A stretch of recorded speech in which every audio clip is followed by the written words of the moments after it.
How do you make money in land? Do you buy low and sell higher? Well, that certainly is our bread and butter, but it's not the only way. In fact, there are other ways to increase a property's value that are extremely lucrative. They involve something called entitlements. We all know the world in the context, or the word in the context of government programs, but in real estate, we're not talking about welfare and Social Security. We're talking about getting specific permissions granted to property that relate to its use. Today, on the Land.MBA podcast, Dave and I are honored to speak with entitlement expert Mike Marshall of the Tolosa Property Group. Mike is going to share his secrets and experience in growing a property's value through entitlements.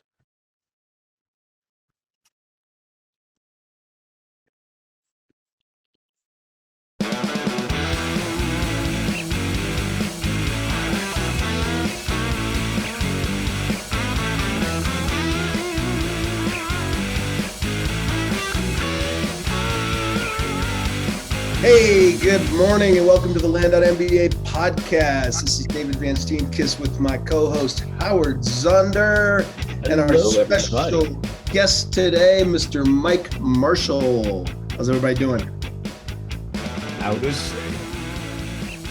Excellent. All right. So, Howard, tell us what today is about. I will love to do that. But before I do that, I must say, if you are loving this podcast, and we hope that you are, then we hope that you will subscribe and give it a 5-star review so that we can get those numbers up and continue to bring you the awesome content that we love to bring you, as well as to be able to bring for you some of the great speakers on really interesting topics, such as we have today. And Mr. Mike Marshall, who is out in Los Angeles County, California, and is going to talk about something absolutely unique. And I am super excited about it because not only is it a way to add potentially, either another way to add value to land investing, add another revenue stream to land investing, or simply provide another market for your land. This is really cool. Please, if you're listening right now, stay on. You do not want to miss this. This is going to be really interesting and exciting stuff. Right. Very good. So, Mike, thanks for coming on. Yeah, thanks for having me, guys. Happy to be here. Excellent. We how's the weather out there in California today? I'm looking out the window right now. It's sunny and blue skies and about 70 degrees, so I can't complain at all right now. We'll wait, though. It's a little bit hotter than usual this time of year into the later part of the day, but you know what? I can't complain. No, it's a lot hard like California. It's hard to complain about Southern California weather, especially when there's no fires. That's the thing. That's the downside. So there is that, and man, do they come close, actually. So yeah, you're kind of up in that area. Well, I'll have to say it's gorgeous here in Colorado too. It's probably California weather. I walked outside this morning. I'm like, damn, I could do the podcast outside. Nice. I will say that I walked my dog this morning and it was 28 degrees. So there you have it. All right, good. Well, no, at least you're the one making us think there's not global warming. So, yeah. All right. So, Mike, why don't we start us off a little bit and just give us your background and your history and how you came to this point today where you're helping land investors to, add additional streams of income and by knowing entitlements and changing zoning and things like that. Absolutely.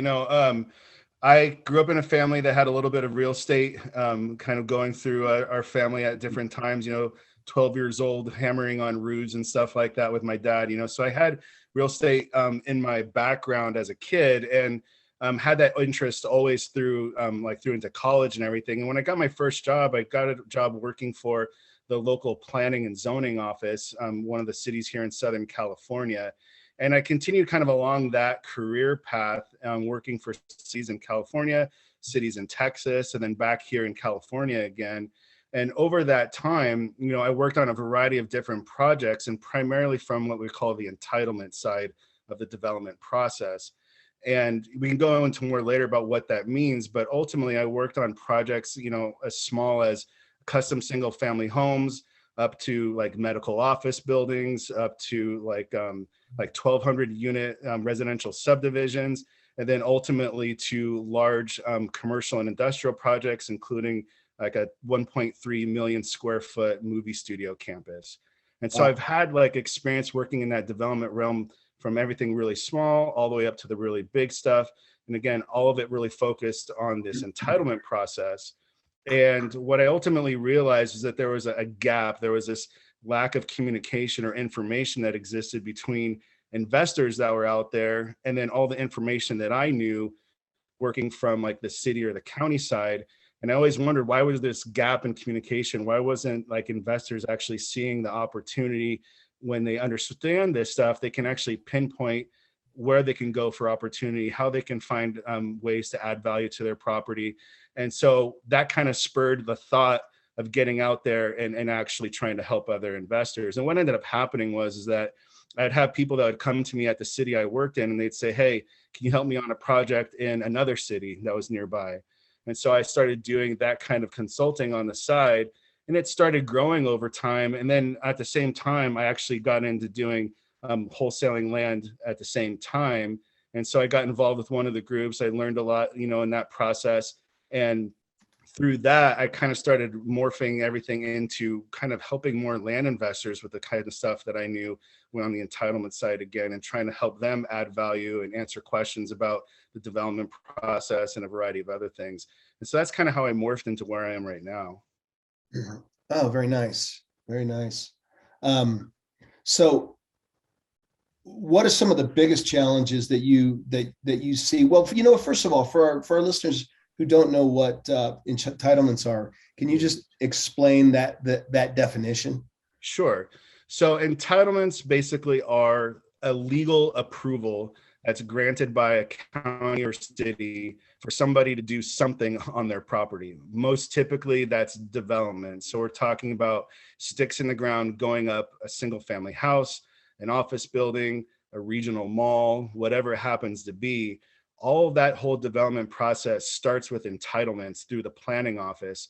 And again, once those entitlements are actually granted, they become vested, meaning that they run with the property in perpetuity and they can't be taken away from the owner at that point. And that's why they become so valuable, is because it creates certainty in the mix where there's not a lot of certainty typically in the development process.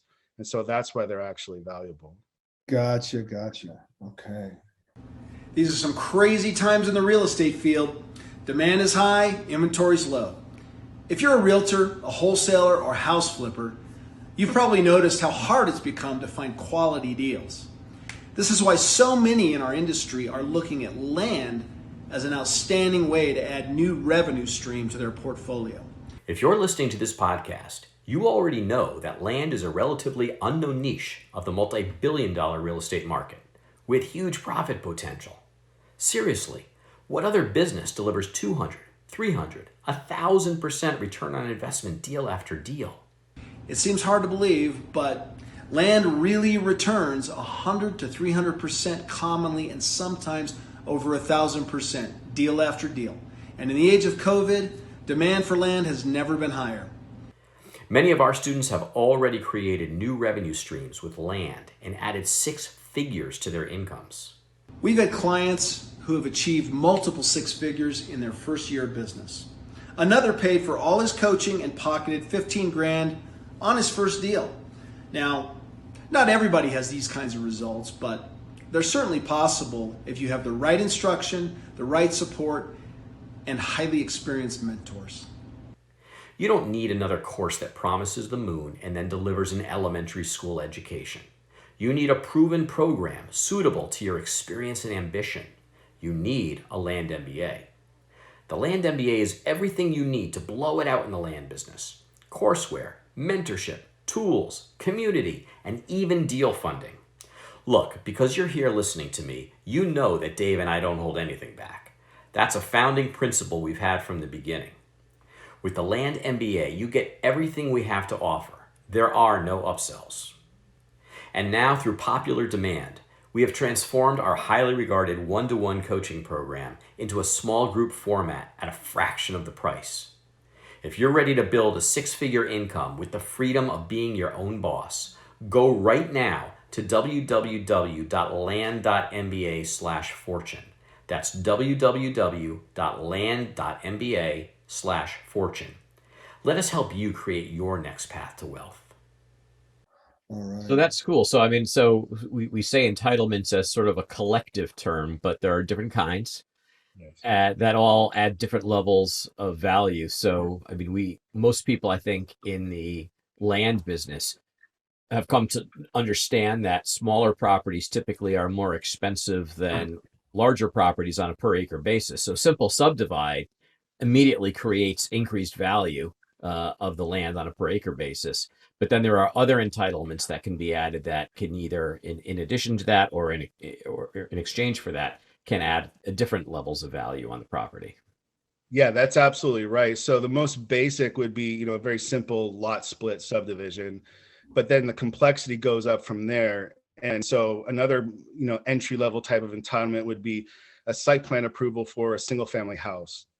So a custom single family home on a residentially zoned lot, you're going to go in and you get the entitlement, you get the approval, which is usually like a site plan approval. And then once that's approved and entitled, now you've again created certainty, and now you've provided something of value to the builder that would be your end buyer. And so that's another basic level of entitlement. But there's other type of entitlements that are much more subtle too, especially in the commercial realm, because every zone that a property is located in has certain land uses that are allowed or not allowed, or maybe conditionally allowed under certain circumstances. And within that spectrum, there's a lot of different types of entitlements that may be required to shift from one land use to another. And in doing so, again, you're creating that certainty and you're creating value. So there's a lot of times when you can actually add value to specifically commercial property by not even changing what the property looks like in any way. All you're doing is changing what the allowable use actually is. And so it could get really, really, really subtle, but really, really powerful at the same time once you know what the rules essentially are. Right. Yeah, very interesting. And the increased value can be huge. I've got a friend of mine here locally in Denver who fairly recent acquaintance. He just bought 4 acres. He is apparently has been doing this similar entitlement stuff for a few years, and he bought 4 acres right near the Broomfield Airport, which is a small regional airport in West Denver, and I think he bought it for $4. In that area, it's you're pricing it per square foot, so he bought it $4 a square foot, and when the entitlement process is finished, it'll be worth $12 a square foot. Yeah. So, I mean, you just a 3X at least there, right? So, I mean, that happens. That's fairly common. I mean, I know an example of one in my local area where they bought a commercial building. It was maybe for $650,000. They went through an entitlement process that's called a conditional use permit that allowed for another type of use inside that building. So it went from like a retail to ultimately like a flooring store. And that flooring store was dialed in with that entitlement approved. And then they went in and they sold it to that flooring company for something like 1.2 million. And so, I mean, it's a scenario where it's because you're adding certainty and you're eliminating what's referred to as entitlement risk from the equation. And as a result, you're creating a lot of value. You're of a lot of value to these end users and developers. Right. Now, I mean, quick caveat for people doing this. I mean, depends on the county, the state, the city, but it, how backed up they are with COVID, things like that. It doesn't happen overnight. So you will have some holding cost to factor in there. I know my buddy's project, he said, it'll be 1.5 to 2 years. Yeah, that's true. And that's not terribly uncommon. And again, the more basic you start with, the quicker it's going to be. Right. And then also it is based on jurisdiction, some, highly urbanized areas may be a little bit more complicated, But the reality with that too is that in those urbanized areas, because of that complexity, you can sometimes find those nuances, or there's more of those nuances to work through.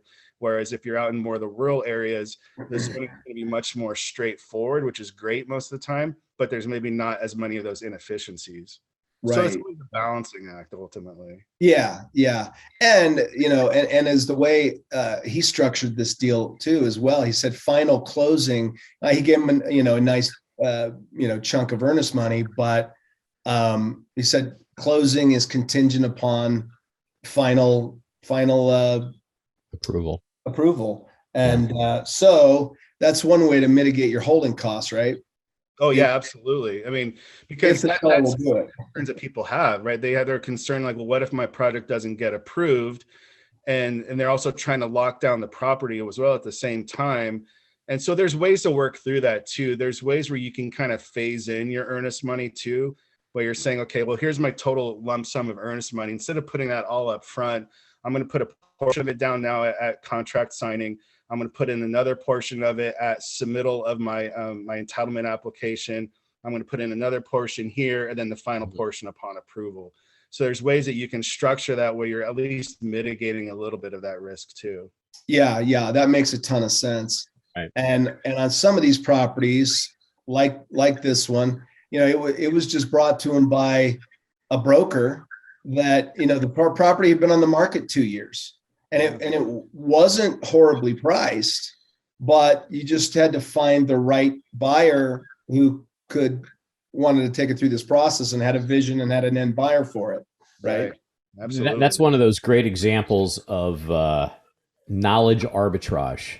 Obviously, the seller didn't understand the opportunity. There was a property in it was either Queens or Brooklyn that I've heard of through somebody directly involved. And they bought this property for, I don't know, $300,000-$400,000. And what the seller didn't understand is that the zoning permitted that 2 or 3 story building to go to 12 stories. And they sold that in about a month and a half for about $1.5 million. Yeah. I mean, it's crazy, especially in places like New York City. You can even sell your air rights itself. You can take those rights to that building height and sell it to the neighboring property owner, It restricts your building, but you've cashed out on it. You don't have the desire to go bigger, but you cash out. Protected their view. Yeah, exactly. Yeah, that's it. Ways. So let me ask you, I'm sure this is different in every state and every jurisdiction, but do the planning and zoning boards that have to approve all of this, in your experience, do they tend to have a bias towards yes or a bias towards no, or a bias towards I'm going to want a lot more information. You're going to have to do various kinds of research and survey work and analysis on economic impact or things like that? Right. I would say that it's a bias towards yes, but meaning that there is most projects who are going to find their way through to approval. I think a lot of people have a feeling or the impression as though projects are getting denied all the time. And the reality is that more often than not, they're getting approved. What does happen is that the form that they get approved in is oftentimes maybe a little bit different than the way that it came in the door when it was submitted. And it's because you're working through all those nuanced issues as you go through that review and approval process. And so you're kind of altering the project slightly as you go through to try to address some of the issues that they may be concerned about. The idea is that you're addressing all of those things prior to going to the planning commission hearing, and you're not having to address those in that manner. And ultimately, what you're trying to do is make sure that you don't get denied. And so what happens in those scenarios when they're saying, hey, we want more information, what you're going to really do is ask for a continuation. You're going to say, hey, look, I have a list of all the things that you want us to address. We're happy to address them. We need a little bit more time. Can we request a continuation to a date into the future? More often than not, they're going to grant that because they want to at least be perceived as being like at least reasonable and willing to listen. That's usually the case. Have you had experiences where things have had to go out for public comment and things like that? Oh yeah, I mean a lot. A lot of the stuff I've worked on is always having to go to the planning commission. So there's always notification requirements. you know, you have to notice 1,000 feet or whatever away from the property. And then you have to do public noticing signs on the property. You have to do noticing in the local newspaper, those things, you know, and then you have to deal with the ramifications. And sometimes if you're really forward thinking about it, you do outreach to the neighboring community before you have the city do that research or that outreach for you, you know, because at that point you can control the message more. Makes sense. Makes sense. So just to shift gears a little bit, I mean, this sounds like a great way for a traditional land investor who's just, you know, buying very low and reselling, you know, buying 30 to 50 cents and selling, or I'm sorry, buying, you know, 20 to 30 to 40 cents and selling for, you know, 70, 80 cents, to add to their business strategy. And, you know, can really separate them from the competition. What are some ways to target these types of properties and to figure out if these properties have these kind of possibilities? Right. So taking like the subdivision, you know, example in mind, the one of the ways you can do it, if you're trying to do it from a direct mail approach, one of the things that you can do, and I've done this in the past too, is if you look at the zoning regulations for the county that you're in, it's going to identify each of the list of zones that they're in that county. So maybe like an A1 zone, an R1, R2, R3, then goes to C1, C2, C3. So you'll have that broad range of agricultural to residential to commercial zones and maybe even industrial. So you're going to have all those zones that are there. And each one of those zones, they're going to have a minimum lot size that is attached to it. So maybe in the agricultural zone, maybe it's like a 2-acre minimum. And then as you kind of go into the residentials, it starts getting down a little bit smaller, 10,000, 5,000 square feet, et cetera. And so they're going to give you this minimum lot size requirement, right? Well, the thing is that you can do is you can actually go and utilize that information through whatever data provider you use. If you're using DataTree or whatever, you can go in and say, okay, I want to look at this county. I want to look at this zoning designation, and I want to look at all properties that are above this square footage a number. And so if it's a 10,000 square foot minimum lot size, I know that if I want to subdivide, I want to be able to get at least 20,000 square feet, right? So then I'll put that in as my filter as well. And so what I'm doing with this is I'm weeding out every potential property that's out there that I know on the surface will not qualify. And so I know that if I have a 10,000 square foot minimum lot size and I want to do at least a 2-lot subdivision, I need that 20,000 square feet. You can move that number up and down, right? That 20,000, you can move up to 40, 50, however many to get the number of lots that you're looking at doing as the size of your project. So that's one way that I've done it, where you go about actually identifying subdivision opportunities, because it's all based on the zoning. You have to start with that and kind of reverse engineer it. So you have to really understand what is allowed in that zone from like a lot size perspective. And this is just for subdivisions specifically, you know? Okay. So that's one way that you can use the direct mail approach to do that. Very similarly, you know, you can, if you're somebody that's looking at more underutilized property, you can look for vacant land that's zoned commercially, right? Or vacant land that's zoned for residential. That's going to give you this underutilized property situation where the property is not living up to its highest and best use based on the allowable zoning.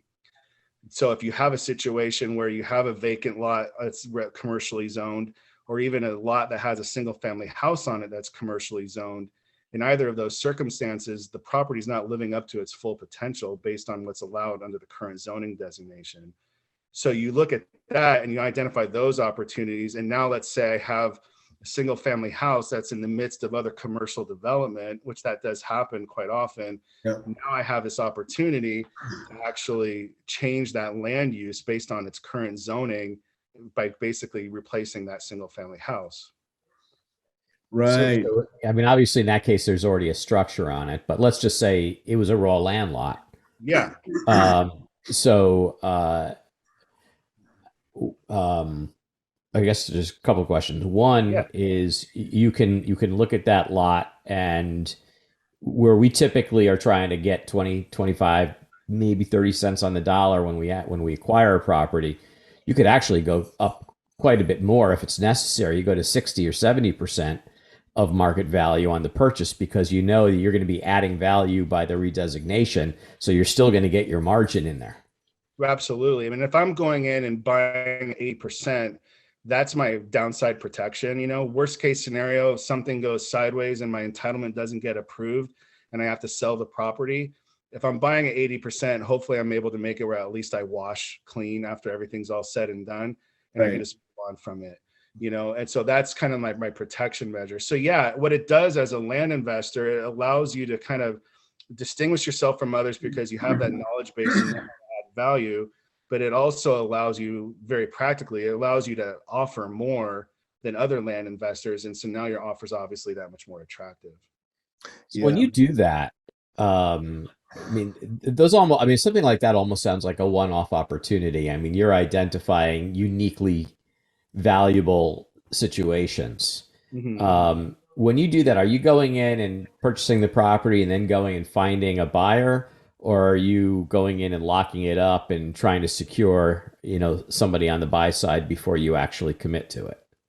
Trying to find somebody to secure on the buy side before I commit. More often than not, that's what I'm trying to do. Mm-hmm. So taking the most basic example of like a single family house or something like that. So say, for example, I pick up a larger parcel, I go through the subdivision process, and then I also go through the process of getting each of those lots entitled for the actual single family houses. At that point, well before I've gotten involved in that deal, I should have at least a couple of potential buyers that I've talked to that have expressed that there is demand and that they actually would have interest in purchasing those. And so I'll either sell those all off to one builder, or you may have a couple different builders that you're going to sell off to. But to answer the question, more often than not, I'm trying to identify the potential buyer early on, as early as I can, just to be able to protect myself and give myself a little bit more certainty. It doesn't mean that I can't go about it the other way. I just, in order for me to feel more certain going in, that's the preference. Right. No, I think that it would be a wise recommendation for anybody. There are, so many stories out there, especially probably in recent years, but where, developers and real estate investors are paying market value, and in some cases above market value, because they're going to do an improvement play. Right. But boy, those improvements can take a while, and the economy could shift. Yeah. And so, like you said earlier, if you're at least, paying no more than 80 cents of market value, hopefully you got a pretty good chance of liquidating that asset and getting all or most of your money out. Right. I mean, and I also don't, from my preference and what I do and what I advocate is that I don't get into the actual physical development side myself. There's other people, there's developers out there that do that. And the bigger they are, the more ability they have to spread their risk across their entire portfolio. So they're able to hold property through a cycle much easier, than maybe the smaller guy or that I would be willing to. Right. So like Pardee or something like that, they are willing to sit on a property and go through that entitlement process for like 1,000 lot subdivision and hold it for 5-10 years and go through that process, or hold it through the cycle. They're happy, they're fine to do that. In my situation, I'm not selling the Pardee obviously, but even like some of the smaller regional builders are willing to kind of take that on because they just understand that that's the risk that they take. Right. Very interesting. I have another friend who does a model, like it's land banking for these large public builders, where they're public companies. They want to show their PE ratios high and they don't want to have the inventory on their books, but they still need to secure land for the 5-year and 10-year out developments. So these guys will target farmland that's cash flowing, that they can buy, and that they've done the due diligence around the entitlements to make sure that the builder can do what they want when it comes time. And they'll take down these large pieces of farmland that are targeted to be a subdivision in 5 years, and with all their investor capital, and they'll hold it. And with basically double or triple your money in the 5 years. and they've already got their buyer pretty much under contract with an option. That's great. Yeah, there's so many different ways again to go about doing that. I mean, and that's great. That's a really cool way to go The about saying it. is that it works very similarly for like solar farms and things like that as well. Yeah. Yeah, makes sense. Yeah. Makes a lot of sense. All right, well, cool. So Mike, so you talked about, seeking these properties from a direct mail perspective, but you also mentioned before the show, we were talking about buying from wholesalers because of the fact that it's an improvement play. You can pay 80 cents on the dollar. So Right. tell us a little bit about that strategy. Sure. I mean, the general concept is that, every investor, we're at one point along the food chain, so to speak, and really your whole business could be settled on one part of that food chain, or you can really be on different parts of that food chain based on the transaction that you're doing. And so what I've basically said is that, everybody that's out there that's doing land wholesaling, those are people that I would go to pick up these kind of opportunities. And so what that does is that eliminates a lot of the direct mail approach. Nothing wrong with the direct mail approach, because I know it works really well, especially in the wholesale arena. But for me, I could go and do the direct mail thing and skip over the wholesaler, or I can actually go directly to the wholesaler themselves, which is what I prefer to do, and then go about and picking up those properties. And so if the wholesaler is out there picking up at 30 to 40 cents and they're willing to sell to me at wholesale at 80 cents, and it fits the strategy really well. And from my perspective, it's a matter of saving some of that time and money on that side. And then the trade-off is that I'm spending time and money on the thing that I have that actual expertise in, right? Right. Not as though I eliminate the money or I eliminate the time. It just shifts to another part of the process. Hey, folks, people often talk about automating and outsourcing your land flipping business, but what does that really mean? Generic solutions leave it to you to figure out how to set up and maintain the automations. I've been running my land business on LandSpeed for over 3 years because it's a total solution and allows me to focus on being a great land investor. LandSpeed was built specifically for land investing by a land investor. And with many of the most successful people in the business using it for years, it's evolved into one of the most feature-rich solutions on the market. Some of the key benefits I get are being able to create and manage mail campaigns and neighbor letters. I'm able to automate tasks amongst my team, create contracts and deeds, and email, text, or mail them within a few clicks. I can automatically capture sales leads from any lead source, including Facebook Messenger. Then it automatically pushes those leads into my sales funnel so that I can manually follow up, but they also go into my automated drip campaign. And since LandSpeed's a total cloud-based solution, I can run my business from anywhere in the world with a phone, laptop, or tablet.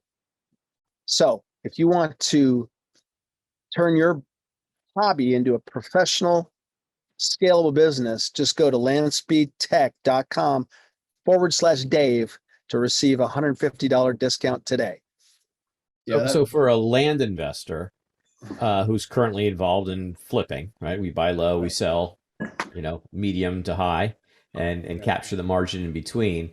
I guess there's a couple options here. You could sort of strategically, you can grow horizontally or you can grow vertically. So vertically would say, all right, let me get into the next layer of value on that property on top. So let me learn more about entitlements. And then I can add those layers of value, or I can just expand my territory, my geographies, or my types of land that I'm purchasing in the hopes of selling more on a wholesale basis to other people who are doing entitlements. Either way, I suppose. So there's value to a land investor, whichever way they want to go. Yeah. Absolutely. Yeah. I mean, the example that we were talking about earlier of that is that if somebody wanted to take and buy large acre parcels and sell it to somebody that does entitlements like myself, the intention is like I could go and do these small scale or administrative type subdivisions where I could build my business and doing these very basic type of subdivision processes and just do it across the whole landscape. I could go state to state, county to county, doing these very simple administrative type subdivisions. And I can grow just my business as an entitlement person. I can grow it, horizontally that way. But I need that wholesaler to be as part of that picture too. mean, again, I could go direct to the owner and do the direct mail thing, but under the model that I'm talking about, it's a symbiotic relationship where I need that wholesaler. So if I have wholesalers that are like in different states, or I have wholesalers that I kind of follow essentially, and they can find those kind of opportunities and are willing to source those, then I can pick them up and add the value on the back end. And so again, it's not a thing where one strategy is better than the other. Both are actually needed to make the whole thing happen. So just for people who might be thinking, gee, should I go vertically or should I go horizontally? It sounds like your preference in your business is to go horizontal, to be the specialist in entitlements and work with partners to acquire the larger acreages. So just explain why that makes more sense versus going vertical. So if you're going to go vertical in the world of entitlements, you could start with the very basic type of subdivisions, and then you can go very large, and you can go to like large scale development actually too, where you're developing or you're helping developers that are doing commercial size developments and things like that. It's a preference issue for me in that I think that there's a sweet spot to operate where I don't want to go and compete with like the institutional money. I don't want to go and compete with the large developers that are out there. They're doing their thing and they do it well enough. There's just a gap in the market that's not readily addressed, and at least not significantly addressed, where I can actually operate like this and operate it horizontally, like we're saying, and do very, very well without actually competing with these large scale developers, that are out there that have the large entitlement teams that are in-house and everything like that. Somebody like Party or Toll Brothers or these kind of developers, they have entitlement staff, in-house that'll do this kind of stuff. They're doing a lot of forward land planning type stuff where they're out there looking 5-10 years out, right? They have that already. So I don't want to compete with that. I'd rather do smaller stuff where I'm kind of flying under the radar a little bit because I'm serving this part of the market that's not really being addressed. Yeah, I like that. It's called staying in your lane, right? Yeah, 100%. Or Adam Smith would just call it specialization.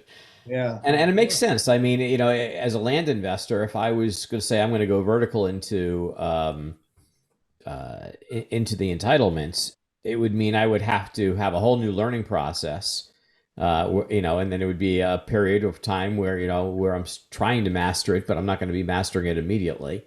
And then that's going to, the time and effort it's going to take to do that is actually going to detract from my land business.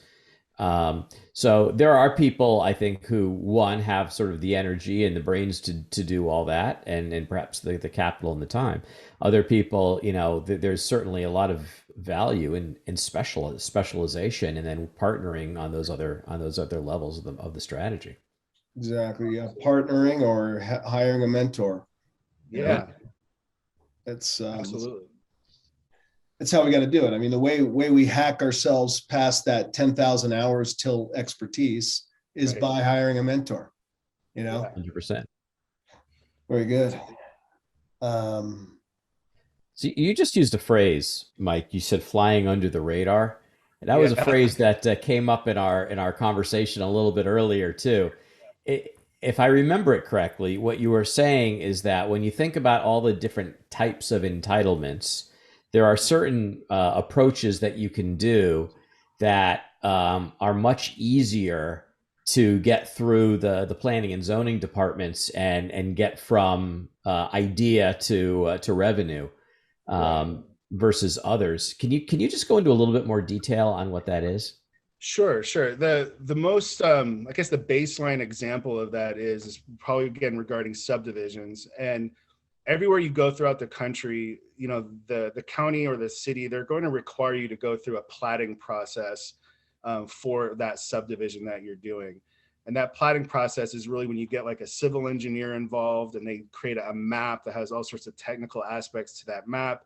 A lot of times it has to go to the planning commission for their approval, and then it goes and gets recorded. So there's a good amount of time and a lot of money that's involved in that, especially as you get to some more of the more heavily regulated states. However, each state also has exceptions to that platting process. And so what it'll say you have to plat all these lots when you subdivide, with the exception of these circumstances. And it'll be a list of different circumstances. And if you fall into one of those categories, then you don't have to go through that platting process that I just described. really what you end up having to do is really get a land surveyor who's just going to create a legal description for each of the lots that are being created. And then that legal description for those lots go to the county and get recorded. And now you have this subdivision. So the thing is that if you were to go and do that kind of process with the land surveyor and the legal descriptions and everything like that, you can't go about doing that with subdivisions that require the platting process. If you were to do that, you're creating an illegal subdivision. So you have to kind of distinguish between what is actually a platted or a plat required type of subdivision and ones that have exceptions. So this exception realm is somewhere where somebody can actually really operate their whole entire business, because that is something that you can do in different states. Texas is one of the better ones, but Oklahoma, the Carolinas, Missouri, there's other states as well. But you can operate like this and fly under the radar because you're not having to go to the county for their approval necessarily. You're not having to go to the planning commission. You're not having to involve an expensive civil engineer. It's just the expense of the land surveyor and your recording fees, and then you're on your way and you're out the door. So this works really well for like the recreational buyer or the hunting buyer, because a lot of times in these jurisdictions, the caveat is that you're having to cut these down to larger acre subdivisions. So we're not talking about 1 acre lot sizes. We're talking like 10 acre minimums, 20 acre minimums, or maybe even 30 acre minimums, depending on the state that you're in. But regardless of that, if you have the demand for that kind of product, you can go, jurisdiction by jurisdiction and just create these types of subdivisions and sell them off to your demand. Wow. That's pretty exciting, actually. Yeah, I mean, it really can be, because it's very straightforward, and it's very simple, and you can repeat it, really over and over again. Some people might say it's not terribly exciting from the sense that you're not like creating some development type project, but for me and from my point of view is that if it's repeatable, then it's good, and I can keep going on and on with it. Yeah, I look at money per unit time. Yeah, I think it's pretty darn exciting. Yeah, me too. That's how I say it too. But so I don't have, even though I work in the realm of development, I don't have that ego attached to like, I want to see a building on the ground that I can point to and say, I did that. That doesn't. No. My ego's more attached to the zeros in my bank account. For sure. Because they're not leading zeros. Right. Yeah. Exactly. Yeah, exactly. Yeah. Well, and I can tell you, I used to fix and flip houses, and, you meet somebody on the street and they go, oh, how exciting, because they watched Flip This House on TV. I'm like, no, it freaking sucks ass. Don't do it. Yeah, I hear you, I mean, there's other examples of that too, of flying under the radar. I mean, I kind of, the one like hard line that I'd say is that anything you can do to not go to a planning commission, public hearing type process, you're flying under the radar. And because when you go to the planning commission, what it is that you're exposing your project to public input, public scrutiny, discretion of this planning commission and everything like that. So, if you can do anything to stay out of that, that's where you want to be. And it differs based on jurisdictions, but there's a lot of ways where you can, once you understand the rules and the nuances, you can navigate your project through it without having to go to that type of process. It's funny. I live up in Connecticut, and Connecticut's not the only state like this. In the Northeast, there's a few of them out there. And, but in Connecticut particularly, while there are counties, the counties really don't mean anything. It's just like geographic. This town is in that county, but everything happens at the town level. So in order to understand whether you can do something or not, you would have to really go and look at the ordinances at a town by town level in order to figure anything out, which is interesting and a little bit annoying. Time consuming. I actually had to record a document in my town today, and I had the paper to her, and she said, "That'll be $60, please." Like, what? Actually, it was 2 pages. She goes, "It would be." She said, "It'll be $120." I'm like, "Wait, let me look at those. I only need to do one." $60 a page. $60 a page. Thanks. Unbelievable. And you wonder why there's net negative migration in Connecticut. Unbelievable. I'll do 4 or 5 pages down in Costilla for $28. Exactly. Right. Exactly. Cool. Cool. Well, all right. Very good. I'm out of questions, Mike. Is there anything else that you would like to convey to our audience that we haven't already conveyed? And then we'll talk a little bit about your programs. Sure. Yeah. I mean, just basically to understand that what entitlements are, why they add value, and why this is an option for you in your business, And so just have it in your mind to consider that there's other opportunities that may be there in your existing portfolio right now. You may want to look at what you have right now because there might be opportunities to add value through this entitlement process. And if not, then this gives you at least an eye, something to kind of keep in mind in the back of your head, because it gives you that option. Because if you're trying to look at buying at 30 to 40 and then the seller's not budging at all, but you look at it and you see that there might be an entitlement play here, well, now you know that you might have an opportunity to offer more and again, and distinguish yourselves from others.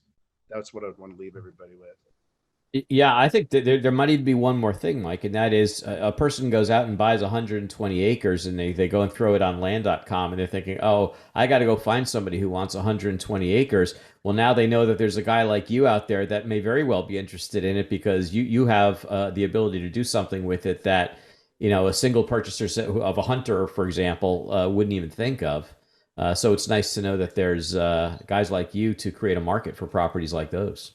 Absolutely. I agree completely. Yeah. You don't have to find that guy that wants the big piece. We can cut it up. We can do a variety of different things. So yeah, there's certainly a lot of opportunity out there.